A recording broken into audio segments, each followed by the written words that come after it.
ماشاءاللہ، اللہ کا شکر ہے آپ کو یہ نالج ہے کہ جو علاج کا باب ہے وہ تعبدی امور میں شامل نہیں ہے، وہ دنیاوی معاملات میں شامل ہے۔ اب دنیاوی معاملات میں جو معاملہ شامل ہوتا ہے اس کے اندر رسول اللہ صلی اللہ علیہ وسلم نے دیکھے، یہ نہیں کہ صرف امت کو یہ وضاحت کر دی، بلکہ صحیح مسلم کی حدیث کیا ہے، رسول اللہ صلی اللہ علیہ وسلم نے کہا اپنے اپنے رکیے، اپنے اپنے دم میرے سامنے پیش کیا کرو۔ تو صحابہ دم کیا کرتے تھے، پھوڑے کا، پھنسی کا، بچھو کے کاٹے کا، اس دور میں دم آپ کو پتہ ہوتا تھا۔ ایک ہے جھاڑ پھونک جو جادو وغیرہ سے ہوتی ہے، جس کے بارے میں حدیث ہے کہ وہ جھاڑ پھونک اور وہ دم کرانے والے تو جنت میں بھی بغیر حساب کتاب کی جو فضیلت آپ نے سنی ہوئی ہے ان میں وہ لوگ شامل ہوں گے جو جھاڑ پھونک نہیں کرتے۔ ایک ہے دم، دم سے مراد یہ ہے کہ اللہ رب العزت کی کسی آیت کا یا کئی الفاظ کا کے ذریعے کسی بندے کا علاج کرنا۔ اس کے بارے میں رسول اللہ صلی اللہ علیہ وسلم کی حدیث صحیح مسلم میں کہا ہے کہ مجھے اپنے دم پیش کرو، اور رسول اللہ وہ دم سنا کرتے تھے، اور ان الفاظ میں اگر کوئی الفاظ شرکیہ ہوتے تھے رسول اللہ منع کر دیتے تھے، اور اگر شرکیہ نہیں تھے ہوتے تو اجازت دے دیتے ہیں۔ ما لم یکن فیہ شرک، رسول اللہ نے اس کے بعد پوری امت کے لیے کلیہ بنا دیا۔ جب دم وغیرہ صحابہ سمجھ گئے کہ یہ موقف ہے اسلام کا، تو اس کے بعد رسول اللہ نے ابلاغ عام کر دیا کہ ہر دم کر لیا کرو، ہر دم کر لیا کرو، ما لم یکن فیہ شرک، جب تک اس کے اندر شرک نہ ہو یا جب تک وہ مبہم نہ ہو۔ جس طرح آج کل مبہم الفاظ، ایسے ایسے الفاظ بولے جاتے ہیں نہ ہندی کے ہوتے ہیں، نہ اردو کے ہوتے ہیں، نہ عربی کے ہوتے ہیں، ان کا دم بھی جائز نہیں ہے، کیونکہ حدیث میں آ گیا کہ مبہم اور شرکیہ الفاظ کا دم جائز۔ اس کے علاوہ کوئی سورت فاتحہ پڑھ کے دم کرتا ہے، سورت بقرہ کی آیت پڑھ کے دم کرتا ہے، کوئی کسی بھی چیز کے آیت کے بارے میں دم کرتا ہے، یہ تجربہ اور مشاہدہ ہے۔ آپ ایمانداری سے بتائیے، ڈاکٹر آپ کو کہتا ہے 2 گولیاں کھا لو اس چیز کی، 1 انجیکشن لگا لو، آپ نے کبھی اس سے پوچھا یہ 2 گولیاں رسول اللہ صلی اللہ علیہ وسلم نے کبھی کھائی ہیں، یا انجیکشن کبھی لگوایا، یا ڈرپ کبھی لگوائی ہے؟ کیونکہ یہ دنیاوی امور ہیں، اس میں اصل میں حلت ہے، ہر چیز اس میں مباح ہے۔ اس میں کیا چیز نہیں ہونی چاہیے؟ شرک نہیں ہونا چاہیے، بس صرف شرک کی ممانعت ہے۔ اس لیے وہ سارے دم جو قرآنی آیات کے ہوں، احادیث کے ہوں، وہ کرنے جائز ہیں، بلکہ الفاظ کے دم جو غیر حدیث کے ہوں لیکن ان کے اندر تاثیر پائی جاتی ہو۔ مثال دے رہا ہوں، غیر، یہ آپ کی بات شاید سمجھنے مشکل، میں آسان کر دیتا ہوں، غیر حدیث غیر قرآن کا دم بھی ہوتا ہے۔ آج کل نفسیاتی ڈاکٹر ماہر نفسیات موجود ہوتے ہیں، بات کرنے میں مثال ذہن میں آ گئی ہے، آسان ہو جائے گی۔ وہ جو ان بچوں میں اعتماد کی کمی ہوتی ہے ان کو کیا کہہ رہے ہوتے ہیں، یا جن لوگوں میں اعتماد کی کمی ہوتی ہے ان کا علاج کس طرح آتا ہے؟ بیٹا آپ ٹھیک ہو، آپ بالکل ٹھیک ہو، آپ بہتر ہو، آپ بڑے مضبوط ہو، آپ بڑے طاقتور ہو۔ یہ الفاظ غیر قرآن غیر حدیث ہیں، لیکن اس سے کیا ہو رہا ہے؟ بچے کا کانفیڈنس بلڈ ہو رہا ہوتا ہے، بچے کا کانفیڈنس بلڈ ہو رہا ہے ان الفاظ سے۔ یار آپ نے بڑی عمدہ گفتگو کی ہے، شاباش، ویل ڈن، یار آپ نے بڑا اچھا کام کیا ہے۔ ان الفاظ کا دم، یعنی یہ جو الفاظ کے ذریعے جسم کے اوپر اثرات ہیں، کسی کی آپ تعریف کریں، تشجیع کریں، کسی کو آپ سپورٹ کرنے کے لیے کریں، یا دیکھیں کہ اس بندے میں اس چیز کے بارے میں ہچکچاہٹ ہے اور اس نے آج یہ نیکی کا کام کر لیا ہے، آج اس کو ہم نے سپورٹ کرنا ہے، آپ اس کو جو الفاظ کہتے ہیں وہ غیر قرآن غیر حدیث بھی ہوں تو بھی ثابت ہے، بلکہ باعث ثواب اور اجر بن جاتے ہیں۔ تو اس لیے دم کے اندر یہ بات یاد رکھیں، قرآن حدیث، قرآن کے علاوہ الفاظ، حدیث کے علاوہ الفاظ بھی جائز اور درست ہیں اگر اس کے صحت کے اوپر مثبت اثرات ہیں۔ رسول اللہ نے منع نہیں کیا۔ کب منع کیا؟ جب ان الفاظ میں شرک شامل ہو جائے، پھر وہ کلی طور پہ منع ہے، چاہے قرآن کی آیت کے آگے پیچھے شرک شامل ہو جائے، چاہے حدیث کے آگے پیچھے شرک شامل ہو جائے۔ کپڑے کی دکان ہے، جو مال دکان میں پڑا ہوا ہے اس کی بھی زکوٰۃ نکالنی ہے، یا صرف پیسوں کی زکوٰۃ نکالنی؟ ہر مال تجارت کی زکوٰۃ ہے، ہر مال تجارت کی زکوٰۃ ہے، ہر راس المال کی زکوٰۃ ہے۔ ایک آدمی کا کاروبار میں 2 کروڑ ہے، اس نے 2 کروڑ کے اوپر زکوٰۃ دینی ہے۔ ایک آدمی کی دکان میں 2 کروڑ کا مال پڑا ہوا ہے، اس نے 2 کروڑ کے مال کے اوپر بھی زکوٰۃ دینی ہے۔ وہ اس کا مال تجارت ہے، وہ اس کے پاس راس المال ہے، اور زکوٰۃ کا اصول ہی یہ ہے کہ مال تجارت، راس المال، کیش ان ہینڈ، اور جو آپ نے لوگوں سے قرض لینا ہے اس کے اوپر زکوٰۃ۔ ہاں، جو قرض مر چکا ہو، 3-4 سال سے مل نہیں رہا، اس کی زکوٰۃ ادا نہ بھی کریں تو کوئی حرج نہیں ہوتا، اور اس کی زکوٰۃ جب وہ مل جائے ایک ہی مرتبہ ادا کرنے سے زکوٰۃ ادا ہو جاتی ہے۔ 2.5%. جو قرض دیا ہوا ہو نا 3 4 5 6 سال گزر گیا امکان نہیں ہے, اس کے بارے میں علماء کا یہی موقف ہے, جب بھی ملے گی ایک ہی مرتبہ کی زکوٰۃ ادا کر دی ہے. ایسی گرائی جس کے ملنے کا امکان ہوتا ہے, مثال دے رہا ہوں, آپ کاروباری گرانے سے ہیں, 1 کروڑ روپیہ گرائی لینی ہے مارکیٹ سے, یہ ملنے کا امکان ہے, اس کی ہر سال زکوٰۃ دینی ہے. اس میں سے آپ ایک سال میں 50 لاکھ لیتے ہیں, 50 سٹینڈ ہے, پورے کی زکوٰۃ ہے. اگلے سال پھر وہ کروڑ ہو گیا, 40 نکال لیا, پھر 60 ہے, پوری زکوٰۃ ہے. وہ گرائی جو آپ نے کسی دوست کو دی ہے 2 لاکھ 3 لاکھ 4 لاکھ 7 8 سال گزر گئے ہیں, اس نے واپس ہی نہیں کیا اور امکان بھی نہیں, اس کی زکوٰۃ کے بارے میں علماء کا موقف ہے, جب وہ ملے گی اس کی 1 سال کی زکوٰۃ ادا کر دی جائے.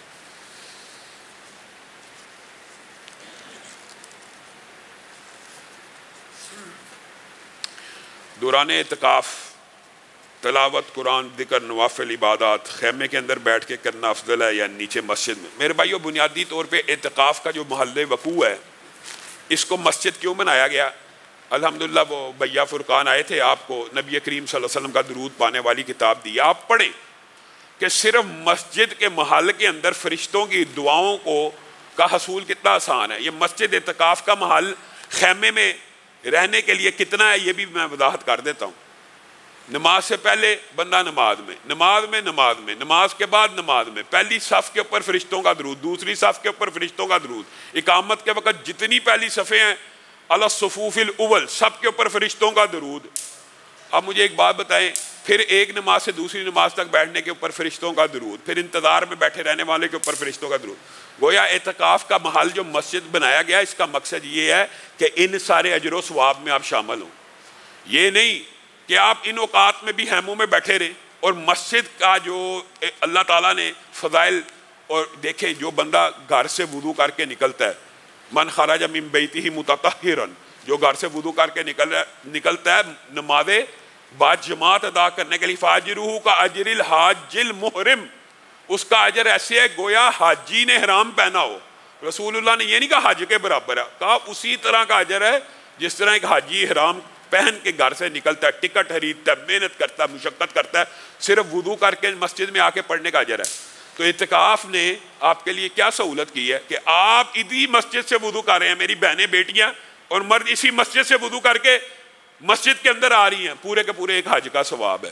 اس اجر سے آپ نے محروم رہ جانا. 5 حج آپ ایک دن میں کریں اور آپ وہ وقت خیموں میں گزار دیں اور مسجد کے اجر و ثواب سے محروم ہو جائیں. ہاں, خیمے کی جہاں تک بات ہے تو یہ وہ لمحات ہیں جب آپ مسجد کے عبادات سے فارغ ہو جائیں. مثلا اصولی طور پہ میں یہ سمجھتا ہوں کہ ظہر سے لے کے فجر تک ان ایام کو مسجد میں گزارنا چاہیے, اور مسجد کے جو سارے کے سارے فضائل ہیں آپ وہ کتاب پڑھیں, آپ کو اور بھی بے شمار مل جائیں گے, وہ سارے آپ کے مقدر میں آ جائیں گے, نامہ اعمال میں لکھ دیے جائیں گے. پھر خیمے کا ٹائم کیا, جب آپ نے سونا ہو, ان راتوں میں سونا فجر کے بعد چاہیے اور ساری رات جاگنا چاہیے. جب سونے لگے وہ خیمے کا وقت ہے, اب آپ تنہا ہیں, اب آپ اللہ تعالیٰ سے ڈائریکٹ گفتگو کریں, جب تک آپ کو نیند نہیں آتی آپ مناجات کریں, اللہ کے سامنے اپنی حاجات رکھیں. مسجد میں بھی رکھ سکتے ہیں لیکن کچھ وقت تنہائی کا بھی میسر ہونا چاہیے. آپ کے پاس فجر سے لے کے ظہر تک کا ایسا وقت ہونا چاہیے جب آپ خیموں میں رہیں, اللہ رب العزت کی مناجات کریں, اللہ سے التجائے کریں, اللہ سے فریادیں کریں, اسی میں اپنی نیند پوری کرنے کی کوشش کریں. ظہر کے بعد بھی سو سکتے ہیں, اعتراض نہیں ہے, عصر کے بعد بھی سو سکتے ہیں, لیکن زیادہ وقت مسجد میں ہی گزارنا مستحب ہے. خیمے کے اندر وہ دیکھیں, مسجد کے اندر آپ اونچی رو نہیں سکتے, یا لوگوں کے سامنے روتے ہوئے انسان کو کچھ حیا آتی ہے, شرم آتی ہے. خیمے میں آپ داڑے مار کے روئیں, آپ کو کسی نے کیا کہہ لینا. خیمے کا مقصد یہ ہے کہ بنیادی طور پہ اللہ رب العزت کی وہاں پہ بھی عبادت کی جائے. اس لیے یہ بات کرنا جی خیمے میں افضل ہے یا مسجد میں, یہ آپ خود حساب لگا لیں. خیمہ بھی آپ کا مسجد میں ہی ہے اللہ کے فضل سے, تو آپ ان باتوں کے یہ سوال کئی مرتبہ لا یعنی ہوتے ہیں. یہ وہی سوال ہیں جی, وہ کون سا پھل تھا جی حضرت آدم نے جو کھایا تھا, یہ پتہ بھی لگ جائے تو کیا پتہ لگے گا حضرت آدم نے کون سا پھل کھایا تھا جس سے وہ نکالے گا. اگر اس بات کا پتہ لگ جائے کوئی ہمیں فرق پڑے گا؟ رتی برابر کا فرق, کوئی صحت پہ اثر ہی نہیں, اور لوگوں نے پوری کتابیں لکھی ہوئی. اگر کسی شخص کی 2 بیویاں ہوں اور ہر بیوی کے پاس اس کی باری ہو, آخرت میں یہ عمل کیسا ہوگا؟ بیوی انتظار کرے گی. میرے بھائیو, بات یہ ہے کہ جنت کے احوال کے اندر ایک بات یہ سمجھنے کی ضرورت ہے، جنت کے حوال کے اندر جب جنتی کو جنت میں ڈالا جائے گا، ایک تو قد آدم ہے، ایک تو حسن یوسف ہے، ایک عمر عیسیٰ ہے، ایک اخلاق محمدی، ان کی آپ کو کچھ نہ کچھ حصہ تو مل گیا نا، ان سارے آدم کا قد مل گیا، یوسف جیسے ایگزیکٹ وہ نہ ملے لیکن حدیث کے جو الفاظ ہیں خوبصورت بنا دیا جائے گا، عیسیٰ جیسی عمر عطا کر دی جائے گی، اخلاق محمدی صلی اللہ علیہ وسلم کی کچھ آپ کے اندر جب یہ چیزیں آ جائیں گی تو دل حسد بغض کینے سے پاک ہو جائے گا، دل کے اندر وہ کفیات اور جلن ہی پیدا نہیں ہوگی۔ یہ جو جس بہن کا سوال ہے کہ وہ دوسری بیوی انتظار کرتی رہے گی کہ پہلے خامن پہلی بیوی کے بعد، یہ کفیات جنت کے اندر نہیں ہے، یہ حسد جنت کے اندر موجود ہی نہیں ہوگا۔ وہ بیوی دوسری ہو یا پہلی ہو یا تیسری ہو، وہ خود جنت کی نعمتوں میں اس طرح مشغول ہوں گے، حتیٰ کہ یہ بات بھی یاد رکھیے، بیوی کو جب خامن کی خواہش ہوگی، یہ حدیث کے الفاظ ہیں کہ جنتی جنت میں جس چیز کی خواہش کریں گے 1 سیکنڈ کے انتظار میں اسے میں سامنے آ جائے گی۔ تو کس چیز کا انتظار؟ کوئی انتظار نہیں ہے، انتظار کی یہ خواہش ہی جنت میں پیدا نہیں ہونی، یہ حسد بغض کینے کی سارے جذبات ہی مر جانے ہیں۔ اللہ رب العزت نے انسان کے جسم کو پیوریفائی کر کے جنت میں داخل کرنا۔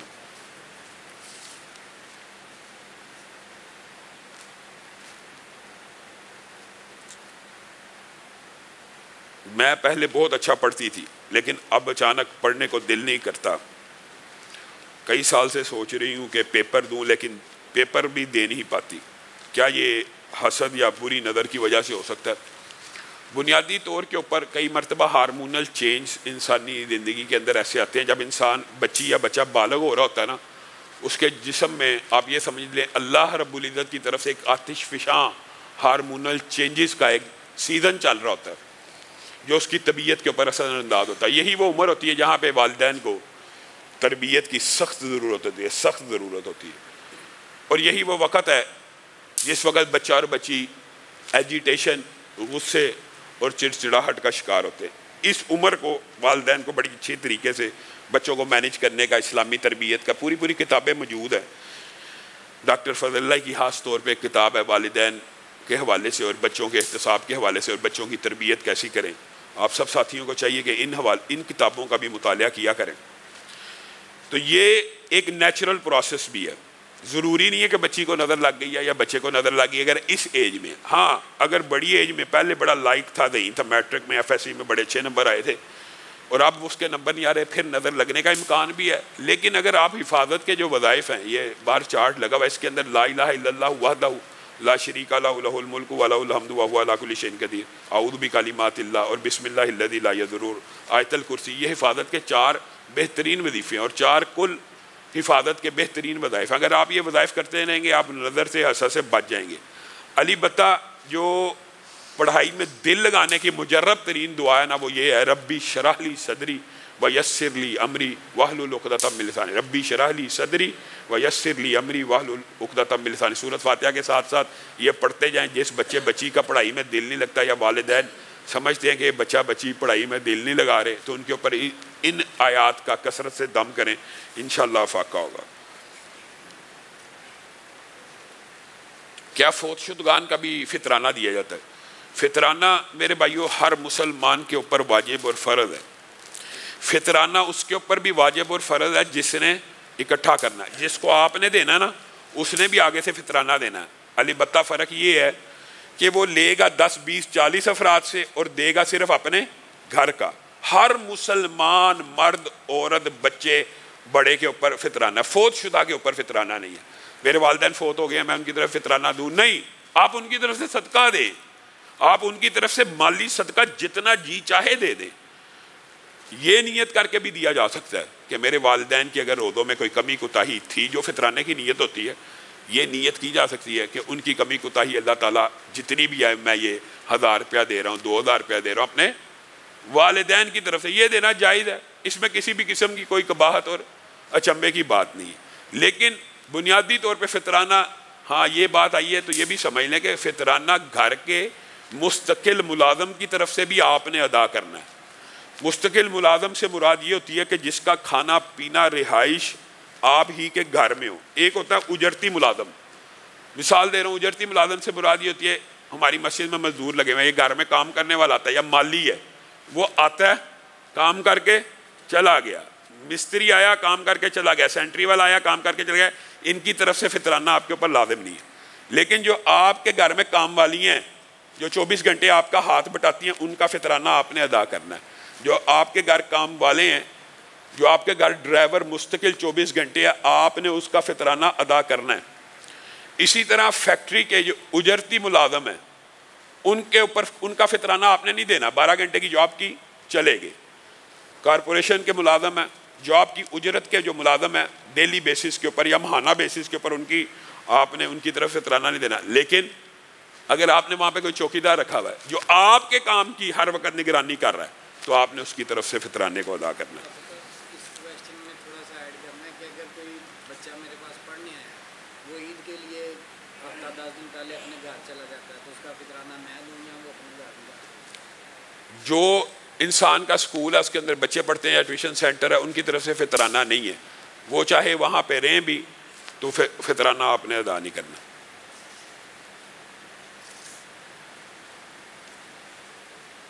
روزے دار ٹوتھ برش استعمال کر سکتا ہے کہ نہیں؟ میرے بھائیو, علماء نے, آپ کو پتہ ہے اس میں بعض علماء کا موقف یہ ہے کہ یہ درست نہیں ہے, لیکن اس میں جمہور علماء کا موقف یہی ہے کہ یہ جائز اور درست ہے. اس کی وجہ یہ ہے کہ مسواک کے جو انگریڈینٹس ہے, جو مسواک ہے, مسواک اور ٹوتھ پیسٹ کے اندر انگریڈینٹس کے اعتبار سے بھی کوئی فرق نہیں. اگر مسواک کے اندر کاربوہائیڈریٹ شوگر پائی جاتی ہے اور نہ کوئی منا مسواک کھانے کے لیے کھا رہا ہوتا ہے, دانت ہی صاف کرنے کے لیے کھا رہا ہوتا ہے, اور جو چیز زبان کے اندر آتی ہے اس کو کہاں پھینکتا ہے؟ باہر پھینکتا ہے, اندر تو نہیں لے کے جاتا. اسی طرح ٹوتھ پیسٹ بھی کوئی کھانے کے لیے دانتوں کو استعمال نہیں کرتا, دانتوں کو چمکانے کے لیے استعمال کی جاتی ہے. کوئی بھی اس کو اندر نہیں نکلتا, باہر ہی پھینکنی. اندر نکلنے کے مسائل اور اندر نکلے گا تو ظاہر ہے جائز نہیں ہے, وہ مسواک بھی جائز نہیں. تو ٹوتھ پیسٹ اور ٹوتھ برش اگر روزے میں کی جائے تو یہ 100% ہمارے نظر میں جائز ہے اور جمہور علماء کے نزدیک جائز ہے.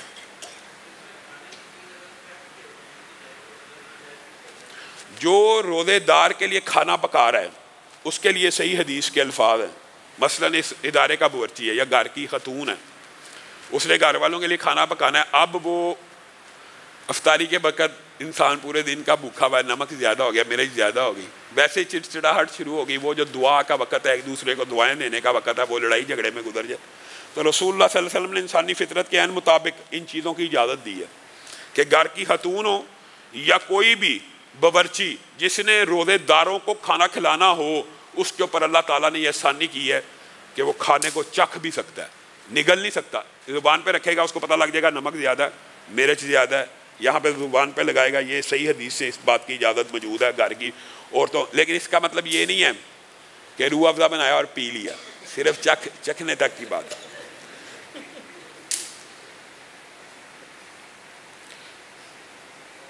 رکوع اور سجدے میں کیا اردو میں دعا کی جا سکتی؟ میرے بھائیوں, عبادت کے امور آج ہی کی نشست میں بیان کیا, عبادت کے امور ہمیشہ ثابت ہونے چاہیے.